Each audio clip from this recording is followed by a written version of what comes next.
fuck is up? Happy Monday. Who's fake Luka? What? That's crazy. I just realized I don't have water. Hold on. I think I need to go grab some water real quick. Give me 2 seconds. Give me 2 seconds.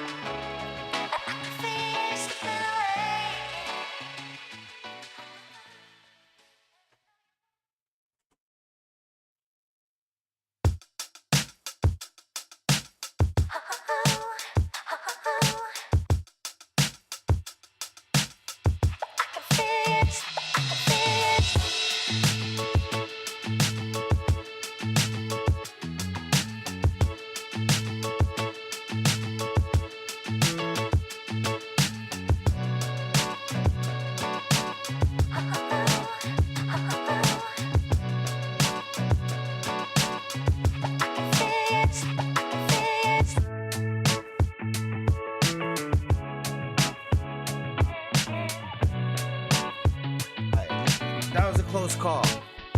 That was a close call. Yo, that was a close call. That was a close call. Yo, that's crazy. Yo, no funny shit, bro. No funny shit, bro. I looked to my left and saw no water, and it felt like my light flashed before my eyes. Yo, in you know, me yapping here for fucking however long I be yapping here for an hour, 2 hours now recently, right? Water is such a key part of what I do. It is such an essential part to one's ability to yap. So what's good, Elijah? What's good? How's everybody doing? How's everybody doing? How's your weekend, man? How's everybody's weekend? I had a great weekend, honestly. Great weekend. I had a great weekend. I hope y'all had a good weekend as well too. Just a heads up. I'm gonna try to still hit this 11, but I'm feeling like this 12 might be 12 Central, 1 p.m. Eastern might be a little bit of a better time, but we'll see. I'm gonna try 11 this week. Still we'll see about that. But also tomorrow we are going to do our 2000s versus 2010 game 1 tomorrow night. So we'll do that tomorrow as well too. So I'll stream it. We'll watch the game together, talk shit. So that'll be a part of what we'll do. That'll be tomorrow night. And with that being said, welcome to another episode of the Jayson Estrera podcast, where we talk about basketball as accurate as possible. Now, that's Luka's face when he about to drop a deuce. Of course. I mean, I thought it was fake at first, honestly. When I seen it, I was like, man, they keep pulling this thing where, you know, with these photos and he's working out and yada yada yada. I'll give you guys a little bit more on my thoughts on that in just 1 second. But first, we gotta keep up to date with some of the news. Really, one of the biggest ones from recent was Billy Donovan. He just signed a multi-year extension with the Chicago Bulls. He's entering his 6th season in 2025-26 with 800 NBA games coached over his career. So I was curious what his numbers look like as a head coach. For his career, he is 438 and 362.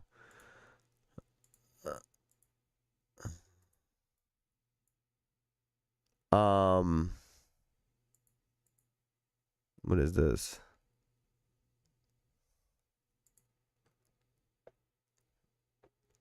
In Chicago, he's 195 and 205, so he's under 500 as the head coach in Chicago, and got an extension. And the no playoffs, 1 year, 5 games. They won 1 game, lost 4 in 2021, 2022. And, you know, kind of tailed off. Started with 18 games in Oklahoma City. Right here, we can take a look at this together. 18, 5, 6, 5, 7. So not the most unbelievable head coaching career. It's funny because if you contrast it to Tom Thibodeau, who's over 500 with the Knicks, got to the Eastern Conference Finals and then gets fired, is the complete opposite of what happened in this situation. I will say,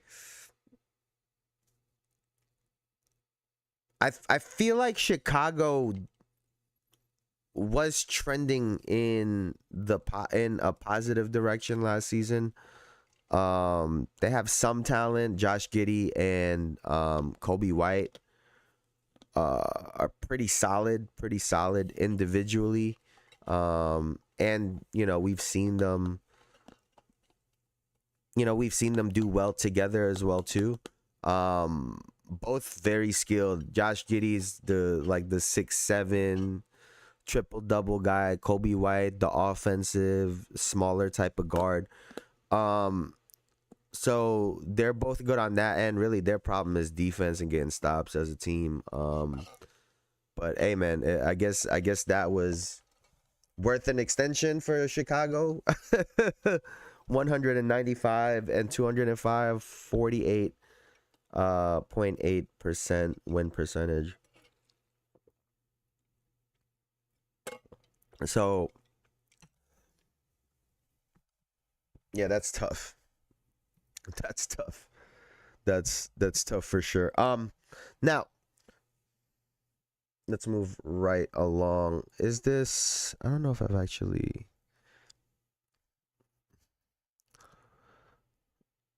Let's see this.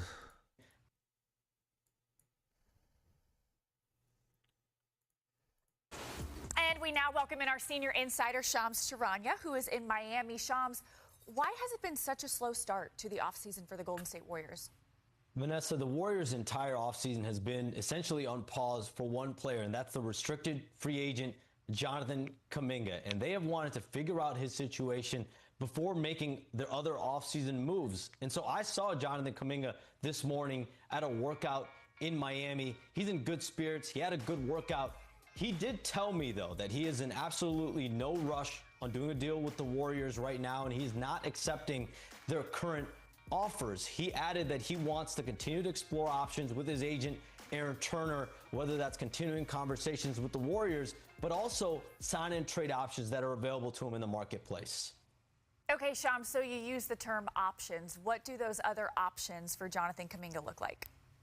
I'm told the Phoenix Suns and the Sacramento Kings are two teams that have made concrete offers with the Warriors over the last week or so. They're two of the more aggressive teams with Kuminga, and they're also offering him an opportunity for significant minutes, a starting caliber role in their lineup, and those are two things that he wants more than anything. So where this is at, Vanessa, is the Warriors do not want anything, though, that is available to them, that's being offered to them in sign and trades. And on the other hand, with Jonathan Kuminga, he is not ready to move forward with taking any of the Warriors' current offers. He's not in a hurry to do a deal there yet. And so 24 days into the offseason, it's a staring contest between these two sides that could continue much longer than just this month. And so we're nearing August and still no Warriors move so far this offseason.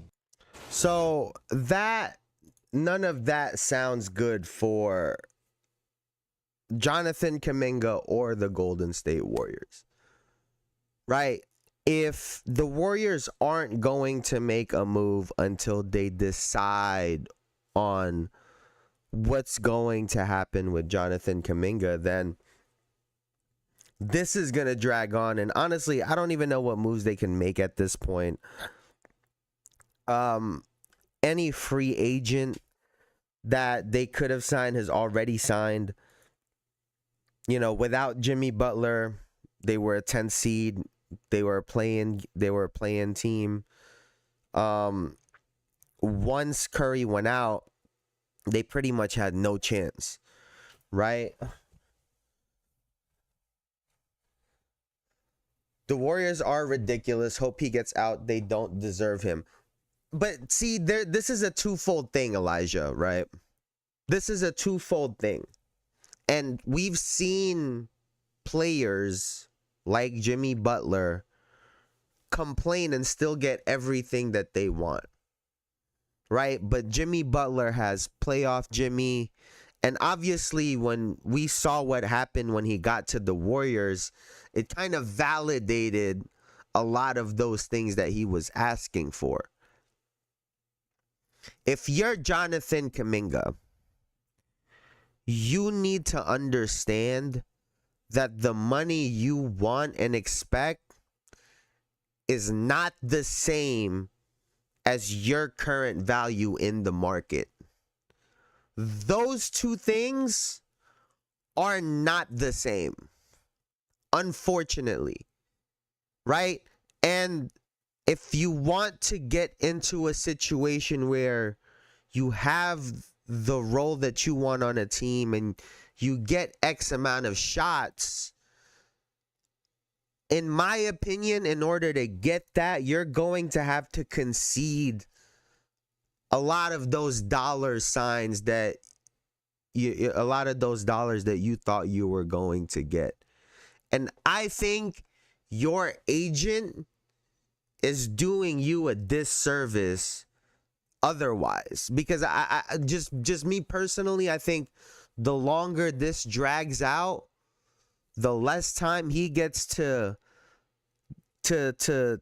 be with his new team, potentially to get work in, to get practice in going into the new season, so that he can have a great season. So I think it's one of those things where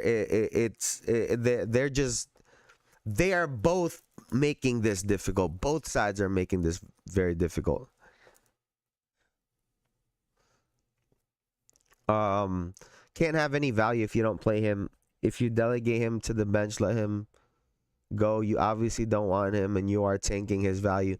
Well, if you're the Warriors, and we're just talking about this in terms of a business, right? If you can get a Jonathan Kuminga at a significant discount, to you, that's a plus. And I'm sure other teams are looking at it in a similar sense, because yes, we're all talking about potential, right? All of us can talk about potential. He has potential. He 1000% has potential. But obviously, whether he's right or not, there's a personality thing that exists in the locker room that's clashing with people like Steve Kerr, maybe a Draymond, maybe a Steph Curry. You're talking about pillars of the NBA of the last decade. This era's pillars of the NBA. How is he going to get along with other people in a locker room that's not named Steph Curry, Draymond Green, Steve Kerr? That's something I would worry about personally as a team trying to acquire him. Personally.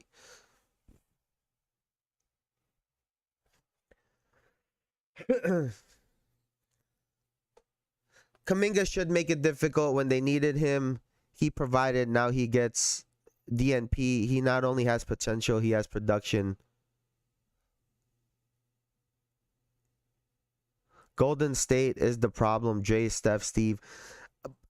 Again though, like, I think at this point I understand wanting to get what you're worth, but I think Kuminga could potentially be shooting himself in the foot by dragging this out longer. For me, just me personally, right? Like this is just me. I'm speaking about myself right now. I'll take less to get out of a situation where I'm not wanted. I don't want to be in a place where I'm not wanted. And I'll take less and I'll take my steps to get to where I'm trying to get to. But get me out of a place where I'm not wanted. But that's me, right? And him dragging this out, I think could potentially be shooting himself in the foot. His best bet is to get out of here, right? And him and his agent should be figuring out the best step for that and getting as much out of that in terms of money and value, right? In terms of the where he's gonna go and playing. Like it needs to be a balance. He doesn't have the leverage of all stars, all NBA. Like he don't have that leverage, unfortunately. He was great in the playoffs. That counts for something, but it's not like the Jimmy Butler situation where he complained about Miami, got the extension, got to the team he wanted, literally got everything that he wanted. I don't think Kuminga is in that situation, right? So unfortunately, he's going to have to concede something. And more likely than not, that's going to be money if he wants to get to a situation that's favorable for him. But that's just what I think.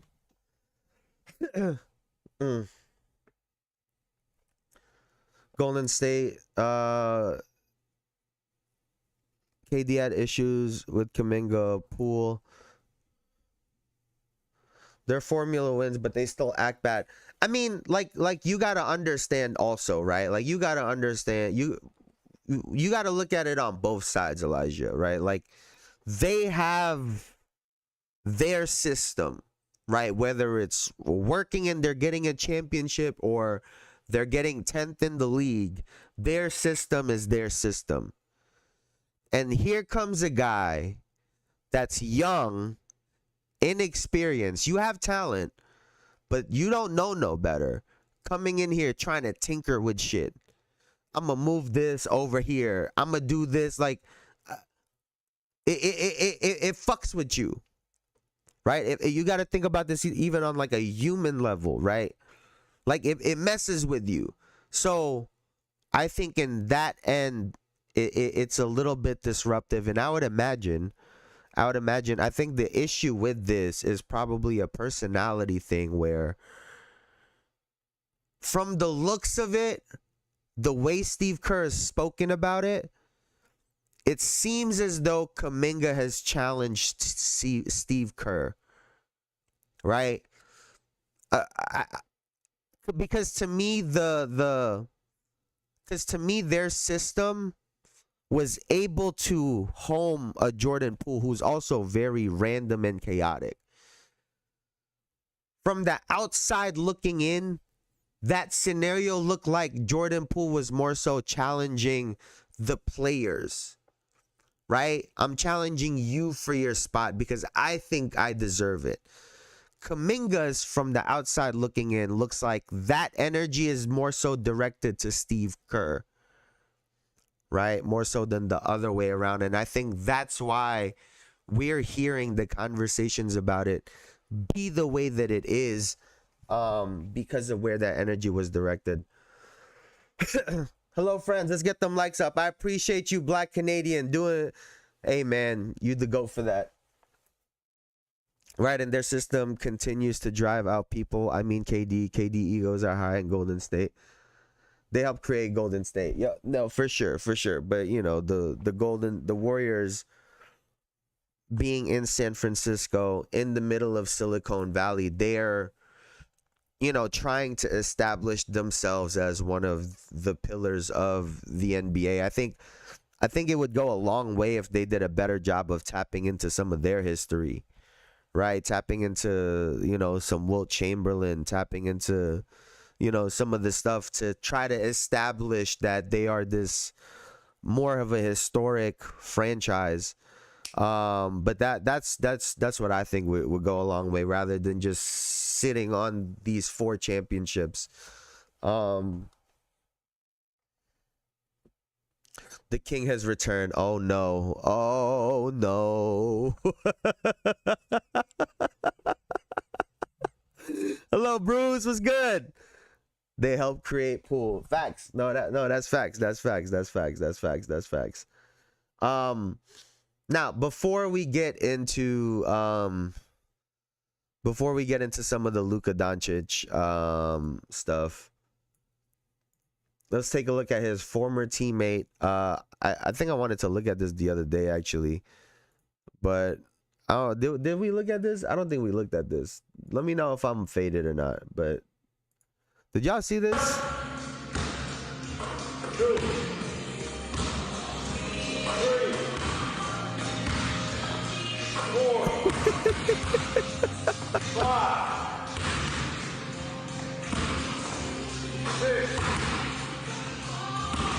With a watch on too, by the way. Wait, with the watch on, he's hitting shots, lefty. With the watch on.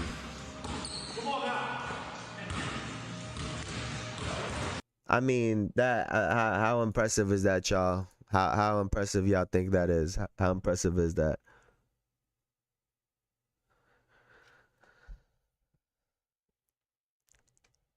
Is there and that attitude, they don't like Impool and Kuminga is their attitude. Kuminga stays and leave. Oh well.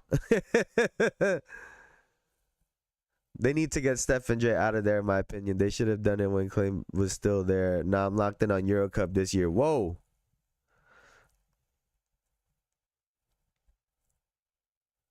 Clay got a Stallion battery. Luka new name is base Luka. It's over. Oh, we about to get into that. But what y'all think of the lefty? What y'all think of the lefty? What's the most shots y'all have ever made offhanded from three? That see like we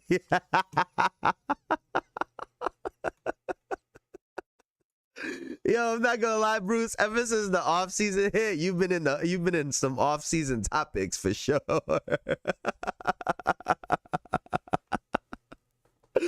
Yo, Klay Thompson. Yo, she got Klay Thompson shooting left-handed in practice. Yo, but really though, you know how crazy that shit gotta be for you to wake up the next day and say, you know what, I'm about to go through practice left-handed and your hand not broke. I broke my hand when I was 10, so I played full year left-handed. That's impressive. So your left must be nice, huh? That was probably super good practice for you. It forced you. But for Klay, I mean, as far as we know, But as far as we know, right, Klay Thompson right hand is perfectly fine, right? You know how fire it gotta be to wake up and say, I'm gonna go through practice with left today. That night before must have hit like a motherfucker.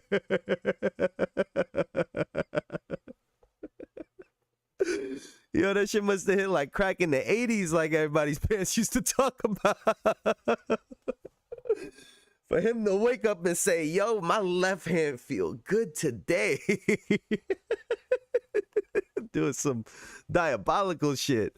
On God, I've hit 15 in a row before with the left. That's really impressive. I think I've hit like maybe 5, maybe 4. Maybe. I'm saying maybe. I'm saying maybe.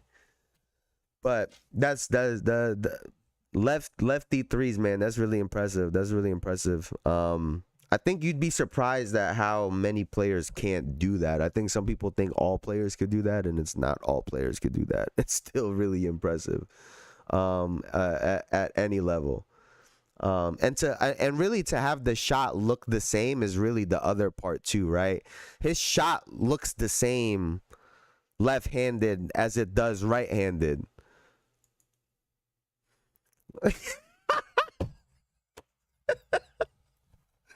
The WAP is treating him well, made him get a haircut too, like Steph said. Yeah, he going crazy over there, bro. He going crazy over there.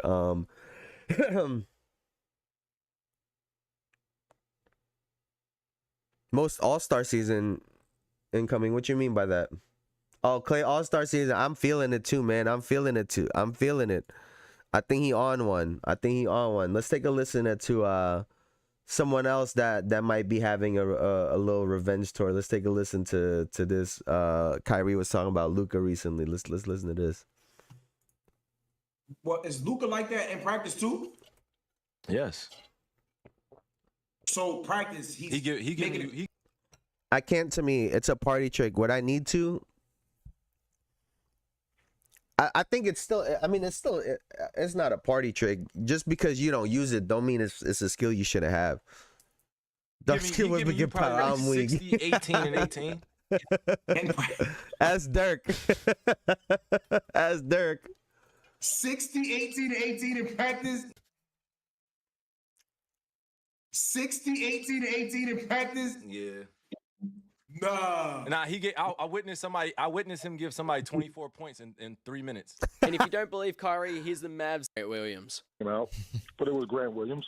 Yeah, Michael Finley, funny for this. I won't call his name out, but it was Grant Williams. He decided he wanted to get under Luka's skin. He felt that Luka didn't come to practice, come that day ready to practice. So to make a long story short, they had a scrimmage going. He's talking trash to Luka up and down the court.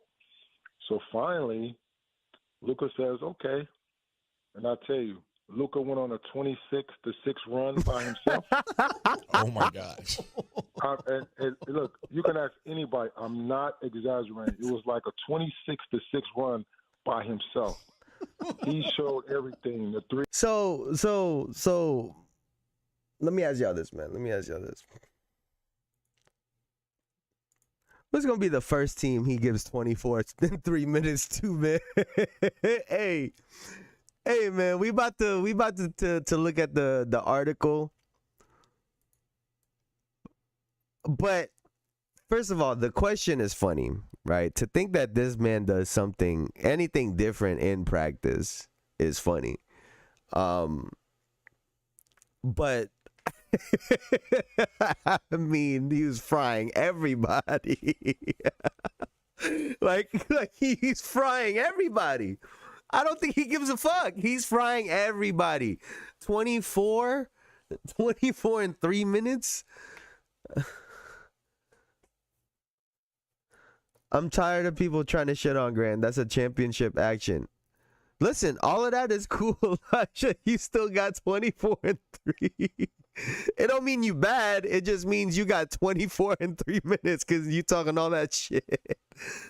I believe all that. Luka been a Euro MVP since 16. He is the greatest prospect and was overlooked. LMAO. I mean, he might have like his feel for the game of basketball. It might be some of the best that we've ever seen.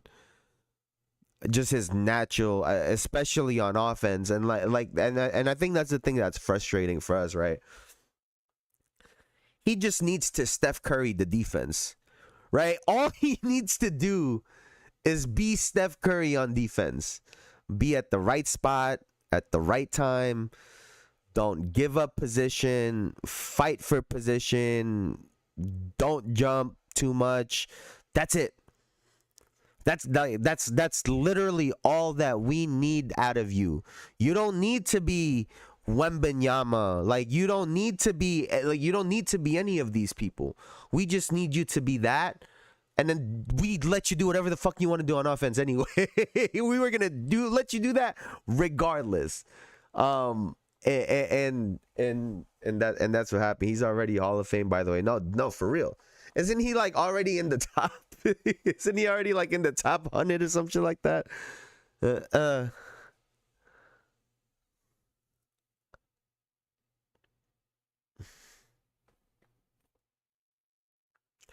To me, that's just immature to laugh at. I can't say, but KD does not cut it on and off. Pascal does not. Braun or Steph. They make guys throw up when they work out with them. I think like this is one of those things, Elijah, where it's different strokes for different folks, right? It's the Kobe Shaq beef, right? Kobe gotta work this hard to be who he is, and you could put damn near anybody with Shaq and he could win a championship or 2 or 3, right? We're not guaranteeing 3, but that's just who Shaq was. Some people are just different. And can Luka Doncic lean a little bit more towards the fitness guys? Yeah. But he don't have to be them, because the reality is they can't be him. So why am I doing all that I can to change to be you when you can't be me on your best day? On your best day, you can't be me when I'm out of shape. On your best day. Who is already Hall of Fame? He is damn near already Hall of Fame, bro. He has T-Max in the Hall of Fame, and he has damn near as many All NBAs and All Star games as him, and probably should have had an MVP already. Has already gone deeper in the playoffs, got to the finals. His current resume, as it stands, it's basically Hall of Fame in comparison to other people in the Hall of Fame. Number 2 playoff scoring, Euro champion, MVP, and Finals MVP, LMAO. Yeah, he's different. He is absolutely different. And again, like, I've given him a lot of shit because I'm like, dog, you already you deserve to be up there. Like your talent and skill warrants you to be, like LeBron and them, like Mike and them, like Kobe and them. That's how good like the eye test tells me you are that level of a player, right?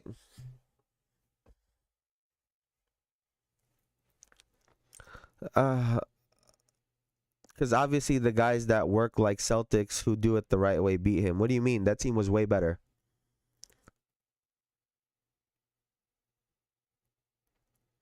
I don't think that necessarily had anything to do with the work. I just think that was a far better team. That was a mismatch.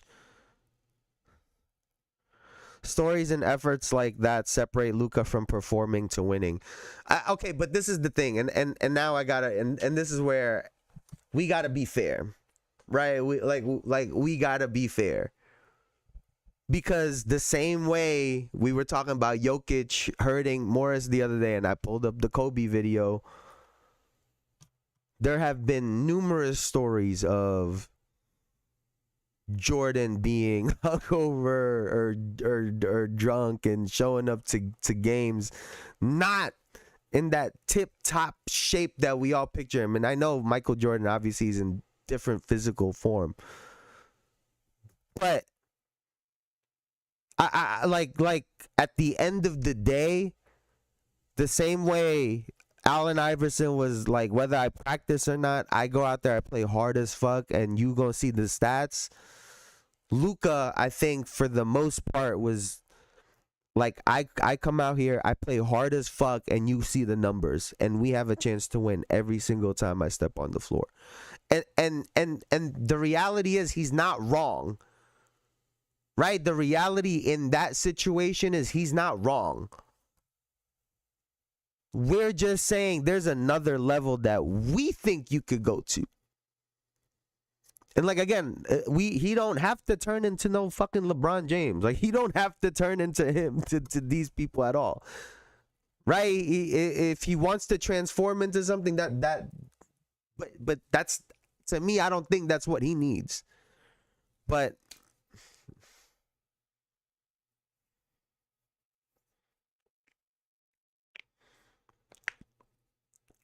they are way better, but you not playing defense or not being able to exhibit the same conditioning of Russ or Steph shows how serious you want to win. Right? He has another level. Yeah, but again, like, that's why it's being in better shape. You're not putting up 34, 9-9, and you're in bad shape. It's just like that's just not a real thing.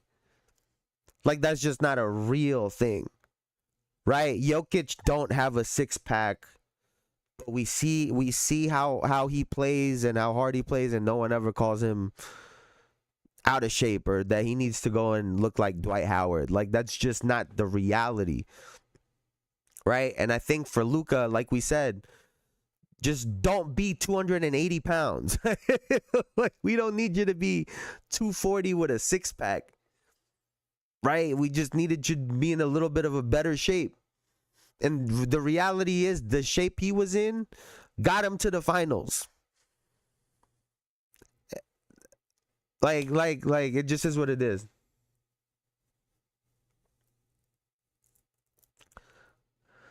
That Dallas FO has motivated Luka to be his best version. Only concern is playing Euros could mean he'll be fatigued early in the season. What you mean? He's not playing. Only concern is playing Euros could mean it. He's not playing Euro basketball right now, I don't believe so. Even stuff like playing a system of basketball and not playing this pound the ball. I mean, that has nothing to do with him though, Elijah. Like that's totally out of his control. Because the reality of it is you need to give him the basketball. Like that's just the reality of the situation. Could you run more action to get him more off the ball more? Yeah. But in terms of shifting your whole offense, I don't think that's going to happen. When does that start?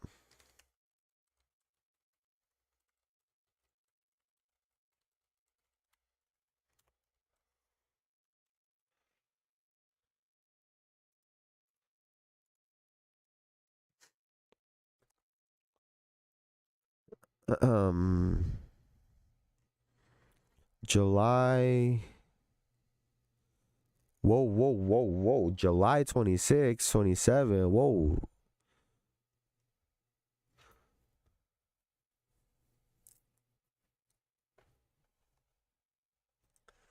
It does. Teams play better basketball when he's out the game. All right, can we not fall into that? Let's not fall into that though.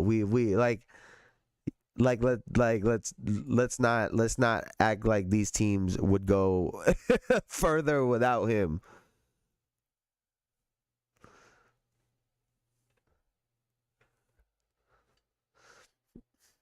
Like, yes, there's changes he can make, but his pound the ball style of offense got them to the finals, and they lost against a much better team, a much more complete team.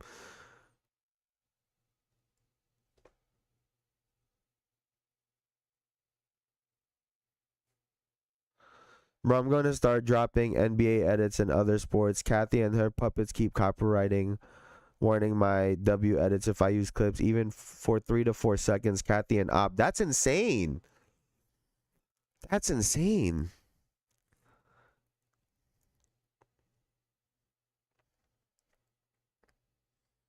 Okay, so it looks like he has games going on through like September or some shit. I wonder how many of those he plays. But I think we'll get some good action from Luka. I think it'll only, him being in shape could potentially be a problem, but we've seen NBA players have great Olympic runs and have great seasons. I think him getting bounced out in early in the NBA playoffs is going to end up being a positive, and it has been. I think he's had time to recover, had time to get in shape, and by the time the season starts, after being in these Euro Euro basketball matches, he's going to be sharp. He's getting MVP this year. You could just book that.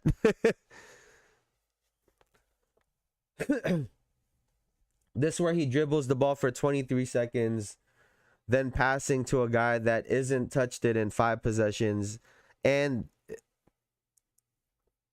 expecting them to shoot effectively is unrealistic. I heard that same narrative with Jalen Brunson. I heard that same narrative with Jalen Brunson just in the playoffs, a week apart from each other. 1 week we're winning. Oh my God, he's the GOAT. He's the savior. And then the week we're losing, all of a sudden it's a problem when it was just working. Again, yes, can teams benefit? Can a Luka Doncic team benefit from him not having the ball as much during certain stretches. Absolutely, it's a team game at the end of the day. But we are not taking Luka Doncic off of the ball, bro. It's just not happening. That's just not happening. No, I'm not saying you said that about JB. I'm saying people said that about JB.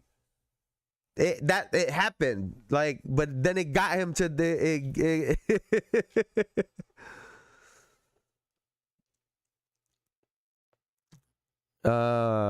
Teams are better without Luka, but I think that's not winning basketball. Who has won in that style? Teams load up, your teams get out of rhythm. You create no easy shots. Every bad shot is contested. Luka sets up some of the easiest buckets too. He does set up some easy buckets, yes. Like I said, bro, you're bringing up the Celtics, which was, I think, a mismatch. That narrative that people tried to push, that the Dallas Mavericks were on the same level as the Boston Celtics that year, was just, it made absolutely no sense. They had no fucking chance. Literally, they had no chance. So I don't even want to hear that. That was a complete mismatch.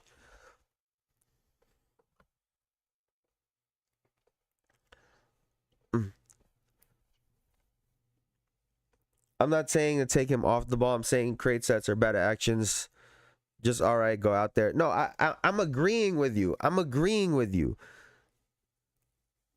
All I'm saying is I'm gonna rewatch the T-Wolf series, but I absolutely remember this being the cause in Mavs.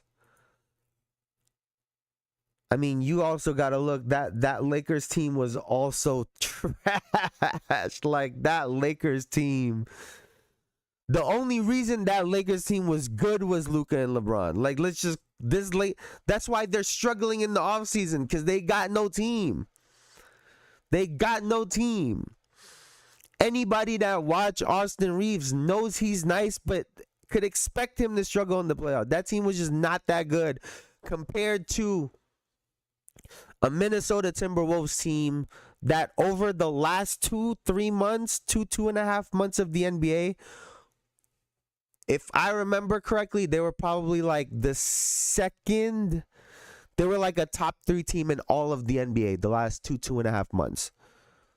They were literally the top 3 teams. It was like OKC, the Warriors, and it was those 3 teams. They were a part of that. They were literally one of the best teams in the league to close out the year. And had an Anthony Edwards that was just playing out of his mind up until he played against OKC.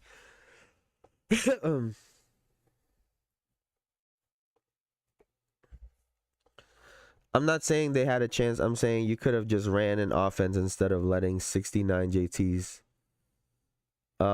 sit and help. Jokic and Murray run a 2-man and they have AG and a dunker. I mean, like I said, could they benefit from it? Yeah. But this fool is about to do some absurd shit. Now, you know, we've been kind of talking about it a little bit, but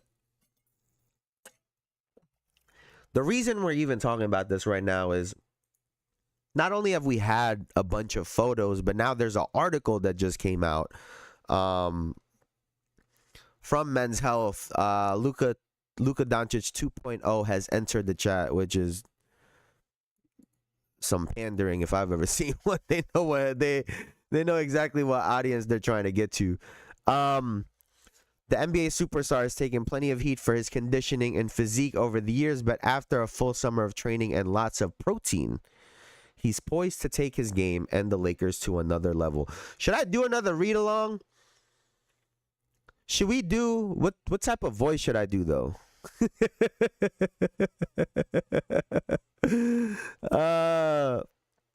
I'm not asking for anything elaborate, but they need something basketball to advance to play 1v5 offense. Type of voice. Y'all want me to read this?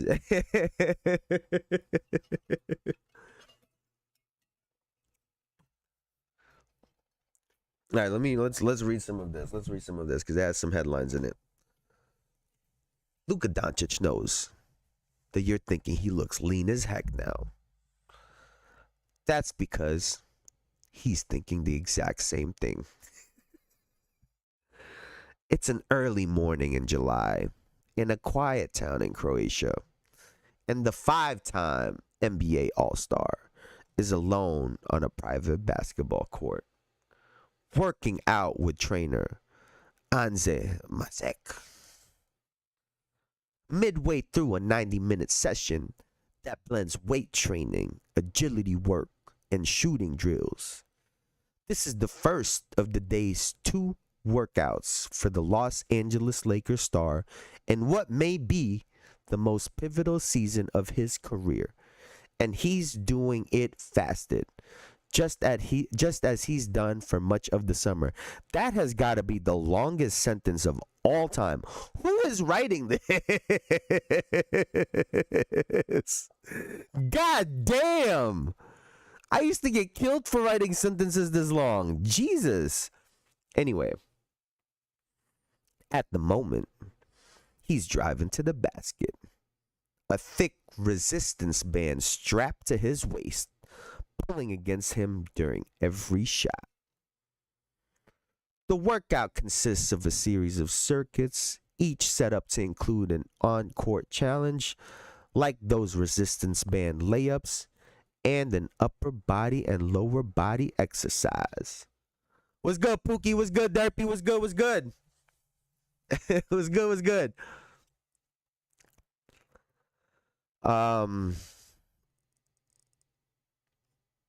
The facility, which is located in the town where Doncic has vacationed every summer since he was a teen, didn't have weights until earlier this month, when he had dumbbells, barbells, weight plates, and med balls trucked in. Wait, hold on.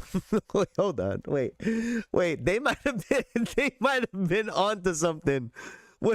There have not been any weights there, and he been vacationing there since he was a teen. No wonder he wasn't lifting shit. He just did it this summer. All right, man. They might have been onto something.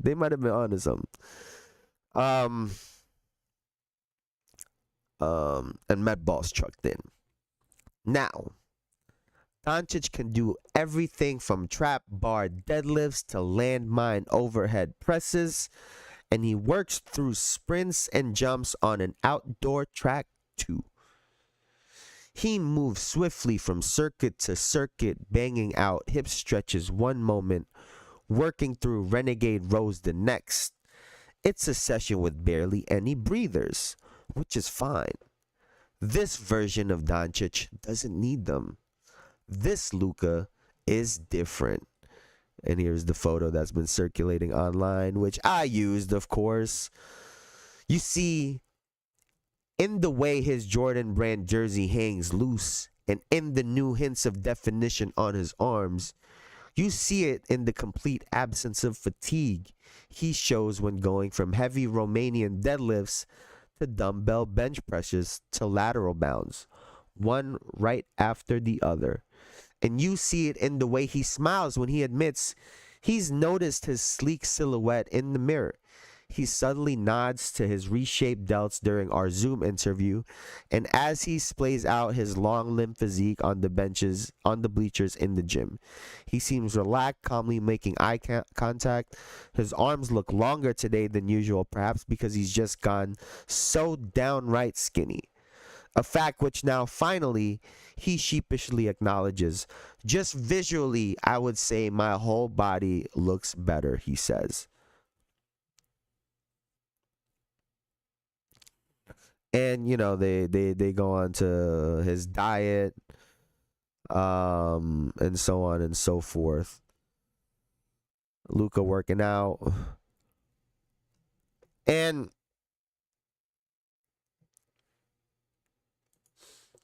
this is my takeaway from this, right? This was on Men's Health. There's been images circulating already, right, of Luka, even prior to this.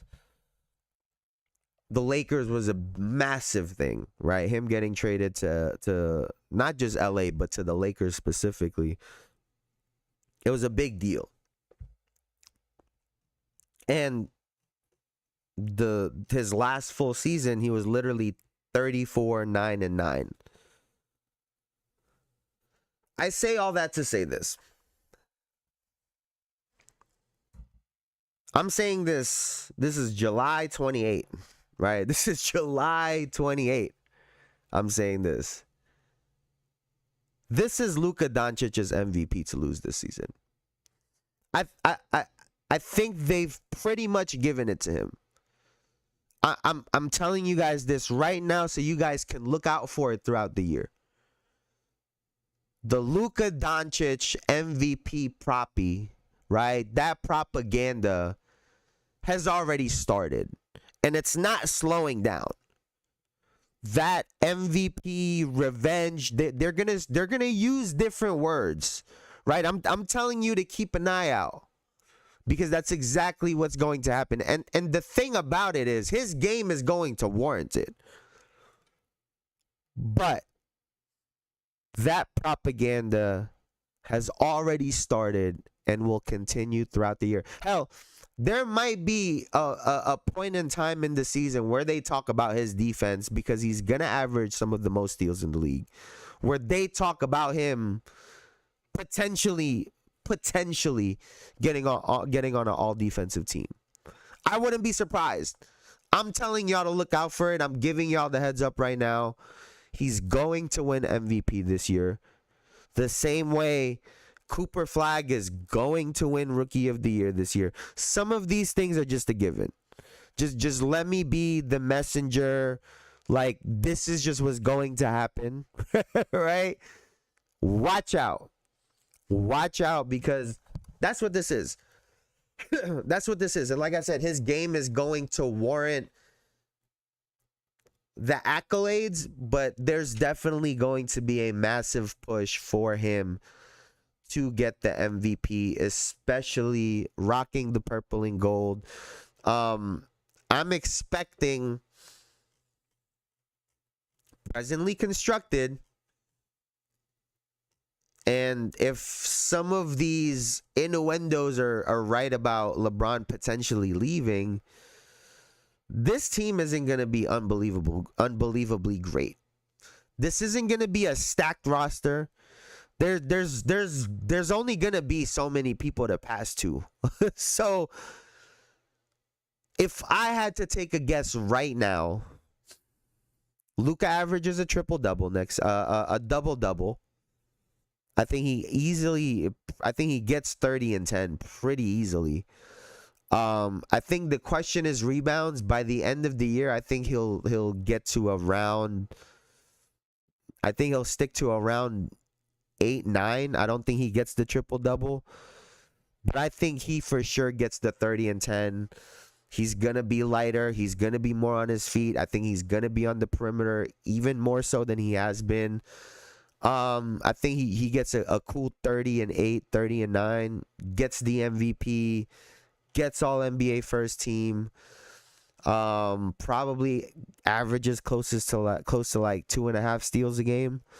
If I had to take a guess, by the end of the year, that's what I think his numbers are going to look like. He'll be at like 30, 31, 10, just above 10, 9 rebounds, and 2.5 steals. What y'all think?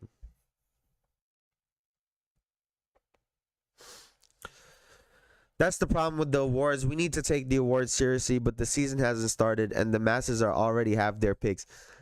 Again, though, like they're, we've talked about it before. That Luka trade was beyond any of the players involved, and I think the story of Luka losing weight, the story of redemption, revenge, those are all stories that people can get behind. And Luka was already a celebrated star. You partner him with the Laker brand, and it multiplies.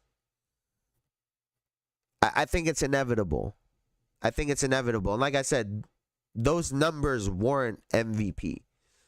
If you average, which is pretty much what Jokic averaged this year, right? If you average 30, 10, 9, and 2.5 steals a game, that warrants an MVP award, right? It just is what it is, and that's what I think is going to happen this season.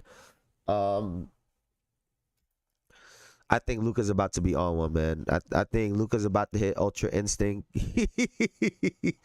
He's about to go crazy, man. He's about to go crazy. Y'all ever seen Goku go Ultra Instinct? That's what Luka about to do, bro. Y'all ever seen Goku going Ultra Instinct? That's what I pictured. That's what I picture Luka doing right now.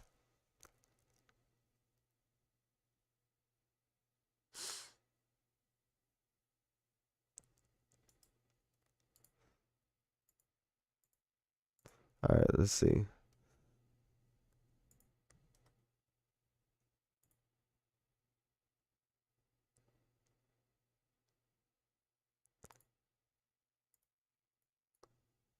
This is Luka right now, bro. This is Luka right now, bro. Good answer.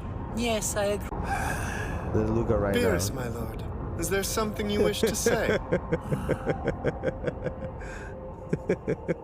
Here it comes. Yeah, this is Luka right now, dog. First of all, goated moment. Goated moment. This shit is goated, bro. This is Luka right now. This is Luka Doncic in Slovenia or in Croatia right now.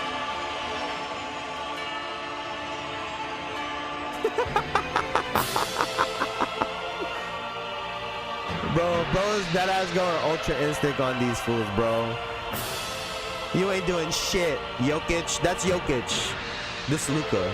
That was Adam Silver and them right there.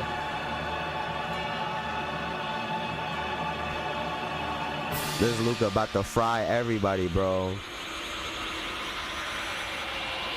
Yes, sir. Yes, sir. That shit was a goated moment, bro. That's all I kept thinking about reading this men's health shit. I feel like Luka about to go crazy on y'all. Honestly, what do you think? What do you think? If it were you, if it were you, right? If it were you and you were being selfish, would you rather average the double-double this year on your revenge tour? Right? So like 30 and 10. Or would you rather go and get like 35 and average like 8 and 8, 9 and 9? Well, what would you rather do? If you were just thinking straight numbers? Because I know what I would do. I know who I am. Me, myself, personally. I know what I would personally want. Right? Because I know me. I would want that 35. I would want that 30. The double-doubles are cool. The double-doubles are great. Just me personally, because if I average 35, that means that there's probably some 50s and 60s in there. I'm taking that. Me personally. I'm taking the 35, 8 and 8. But with Bron there, Austin Reeves there, I think he's gonna get closer to the 10 assists. DeAndre Ayton, I think he averages a cool 30, 10 and 9, 30, 10 and 8 this year. But me personally, I'd go for the 35. But that's just me. But hey, man, shouts out to Luka. Went through absolute hell. So to see him, turning a negative into a positive, I think that I think that's not just a great thing, but I think it's great for the story. Right? And I know I talk about the stories a lot here. You just call it what it is, man. Them narratives are important in sports. right? They're important. Those stories that we follow, right? It's like the thread that you follow. It adds to the thing that we watch. It adds to the product. So I still think that those things are important, and this is definitely a great aspect of it. Now, Luka's a part of this new generation, but I don't know if he necessarily falls under the archetype that people are typically talking about when people call, the new kids the new kids. Let's take a listen to this, because I think this is an important distinction between the current generation and the generation that came before us. So let's listen to this really quickly. A couple of weeks ago, he was asking me, like, what was my moment where I felt like I made it? And there's a picture I got in my crib when I knew I made it, where it was my first All-Star in New Orleans. Mm-hmm. It was in New Orleans. It's a picture of me, Melo, Bron, D-Wade, Joe Johnson. Like, we sitting, like, on the score table. And that was, like, for me, that was my moment of feeling like, fuck, I made it. I deserve to be here. And it's crazy. I don't know if you even remember this shit. We had a conversation my first All-Star, and I think it was me, like John Wall. I forgot who else it was. And, Melo, and it was just basically saying, like, the league gonna be in good hands. You know what I mean? And that was in the like, locker room. That was just a dope moment. Was like, this is what I did it for. You know what I mean? To be respected by the ones that came before me. Mm-hmm. And that's how I always viewed the shit. And even to this day, it's like you would never hear me disrespect any generation past before me, because I take everything from all these old motherfuckers. Everything. I watch everything to this day. You know what I mean? I mean, so, to that point, right? Like, and I think DeMar brings up a great point right there. They further go into discussing, the new generation with their phones, and hey, I'm on my phone all the time too. I can't judge, right? But to me, the big distinction is what these guys play for. The money is a real thing. NBA players made a lot of money then. They make a lot more money now. And even the players then, I think there was this sense of playing for something more than the dollar amount, more than the dollars.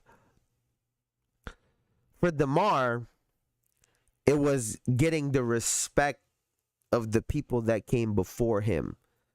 I think that's a very common theme that we hear when we listen to these players that came in the generation before the current guys. A lot of guys wanted the validation of not just their peers, but the players that came before them, the people they saw growing up. And to an extent, it feels like there's a shift in that. The shift in players wanting the validation from the internet, from whoever's on, the Instagram. Like, there is a disconnect that now separates the previous generation from this generation now even more, right? That type of mindset, we talked about it with Lance Stevenson the other day, separates you guys and prevents you from seeking help, prevents you from looking to them for guidance. And I think that there's been a real discrepancy in that in the NBA, and we're seeing it. There are some players, you talk about a Shai Gilgeous-Alexander, that really exemplify and embody that they play for, because of their idols. They learn from their idols. Him and, a lot of guys are Kobe guys. A lot of guys are Kobe fans. Shai, Tatum, there are still players that are like that, that are aware of the history of the game and, give everyone their due and their respect. There's a healthy balance of being competitive, right? I think sometimes people take it too far when, Kyrie Irving comes across, so and so, and I'll bust your ass. Like, these people are still competitors, right? That's still a part of it, but there needs to be a healthy balance of that and also respect and credit. And I think the NBA could also do a little bit of a better job by these teams having veterans, by some of the content, right? It's so streamlined to Jordan and the same players, and to give credit to some of these other guys that these previous generations give a lot of credit to, I think will go a long way to teaching the new and the upcoming generation about the game that was built on those players that came before them. But yeah, man, I thought that was a good thing to bring up really quickly. Now, before we get out of here, we're like a good week removed from the WNBA All Star Weekend, and we got some numbers. There's a lot of people that have been talking, and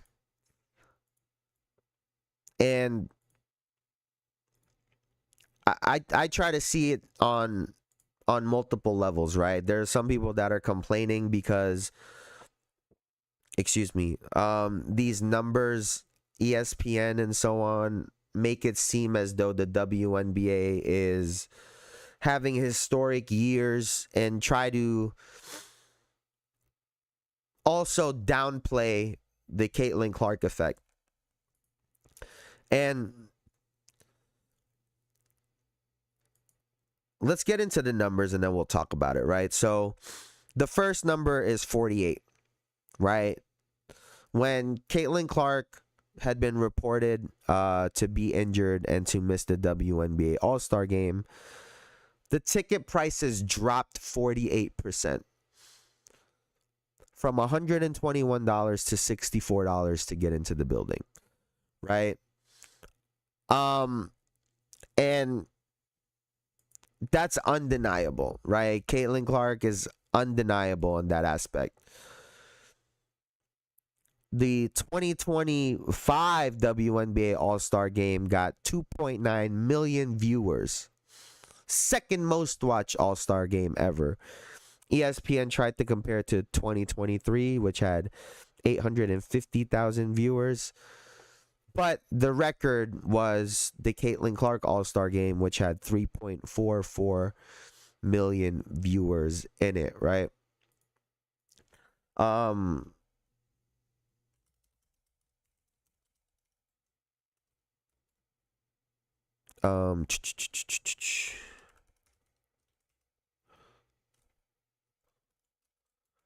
trying to pull up the skills challenge, because that had done very well as well too.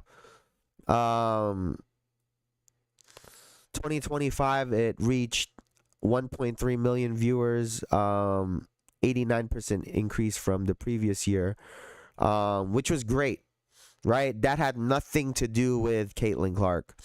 She actually dropped out of the 3-point. So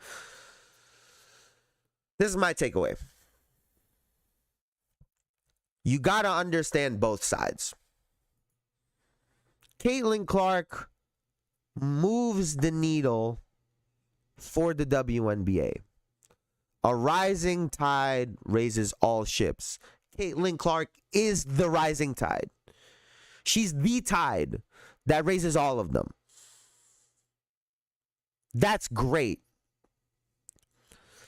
The WNBA still has a job to try to not just market and promote the rest of the league, but to also appease to them a little bit. It's a business. So, are they downplaying Caitlin Clark? Yeah, a little bit. I mean, if you look at some of so if you look at some of the headlines and some of the reports, they're literally mismatching years within the segment to try to skew the numbers. But again, it's important to make the other players in the league more prominent by using this platform that Caitlin Clark has provided. Now, I think the thing about Caitlin Clark, and I've said this before, is she's just fine.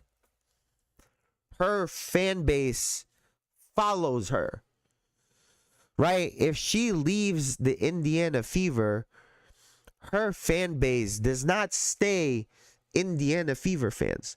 Her fan base followed her from Iowa to the Fever. They will follow her wherever she goes. So, realistically, the WNBA doesn't need to keep pandering to her because her fans will do it. And they're going to lash out, which honestly just creates more controversy and eyes on it. So if you really look at it from that perspective, it's kind of a win-win. And then when she does play and she does perform, the numbers go fucking crazy and they're astronomical. And then the Caitlyn fans get to say, oh, look at what we did. Look at what she did. Da-da-da-da-da. Like, it's going to be this never-ending cycle. But I can't necessarily blame the WNBA for trying to shine a spotlight on the other players that they have. It's just within their best interest. And also, I think for the W, in negotiations, those numbers are valuable. Because, and we've heard this happen with players. We've heard players say one day, the GMs, oh my God, you're great, da-da-da-da-da. And then in negotiations, all of a sudden they're talking about all of the bad things that you do. Because they're negotiating. The WNBA can do the same thing. In front of everyone, they're going to say one thing. On the negotiation table, with the players across from them, they get to use these numbers against those same players. I know it doesn't sound fair. It's business. And it's the players' job, the CBA, right? The Players Association, to get as fair of a number and work towards as fair of a number that's fair for them. That's their job, right? Both sides both sides of a negotiation table are trying to get a deal that benefits them. That's just the reality of it, right? Fairness has nothing to do with it. Both sides are trying to essentially, get over on the other one. Like, that's just the reality of the situation. And, you start high, other one starts low, and you kind of meet somewhere in the middle. That's typically how it works. And, I think this is going to be a part of it. Like I said, if you're the player side, you're going to use the skills challenge and use those numbers. If you're the WNBA, you're going to look at the drop off from 2025 from 2024. Like, this is just how it's going to go. Eventually, they'll reach some kind of medium. We'll see if the players are happy about it based on their interviews after these negotiations. But until then, we're just really guessing at this point. But, I think overall, don't let the Caitlin Clark, that's the other thing too. Don't let the Caitlin Clark fans, some of them, fool you into thinking that it wasn't a positive weekend for the WNBA, because it absolutely was. It absolutely was. And that those viewers don't account for all of their impressions on social media, all of the accounts that were following them, the streams, it don't account for all of that, because all of those were still positive, right? And, aside from the Kelsey Plum comment, these women got to stand on a united front, at least in front of us. They can have whatever discussion behind closed doors, but they got to have a united front in front of all of us and go get this deal done that benefits everybody. But for now, man, that's gonna do it for me. It's a little bit of a shorter episode today. Like I said, tomorrow we are going to do on 2K, on NBA 2K. We are going to do the 2000s versus the 2010s on NBA 2K. We'll be simulating it tomorrow night. Let's do it. Let's call it 8 Eastern, 7 Central tomorrow night. Maybe I'll do it a little bit earlier, but for now, let's call it 8 Eastern, 7 Central. We'll live stream the game. And these are the teams. All 2000s. Kobe, Shaq, Timmy, KG, J Kid, Steve, AI, T-Mac, Vince, Bron, Melo, Wade, and Pierce versus the 2010s, Bron, Steph, KD, Russ, Harden, Kawhi, CP, AD, Dwight, Blake, Kobe, and Dirk. So those teams will be going up against each other in 2K in a 7-game series format. Game 1 will be tomorrow. Game 2 will be Thursday. So we'll be doing that starting tomorrow. Thank you guys for joining me again. As always, before I get out of here, please leave a like, comment, and subscribe. All that good stuff. It really helps the channel out. We're trying to take this to the moon as usual. But thank you guys so much, man. Thank you, Elijah. Thank you, Bruce. Thank you, Black Canadian. Thank you, Tulip Plays. Thank you, Derpy. Thank you, everybody, for pulling up, man. I appreciate y'all so much. Y'all could have been anywhere on the internet, but y'all were here with me, and I appreciate you for that. So thank you so much. I'll see y'all on Wednesday. Have a great rest of y'all day, man. No, actually, I'll see y'all tomorrow. Have a great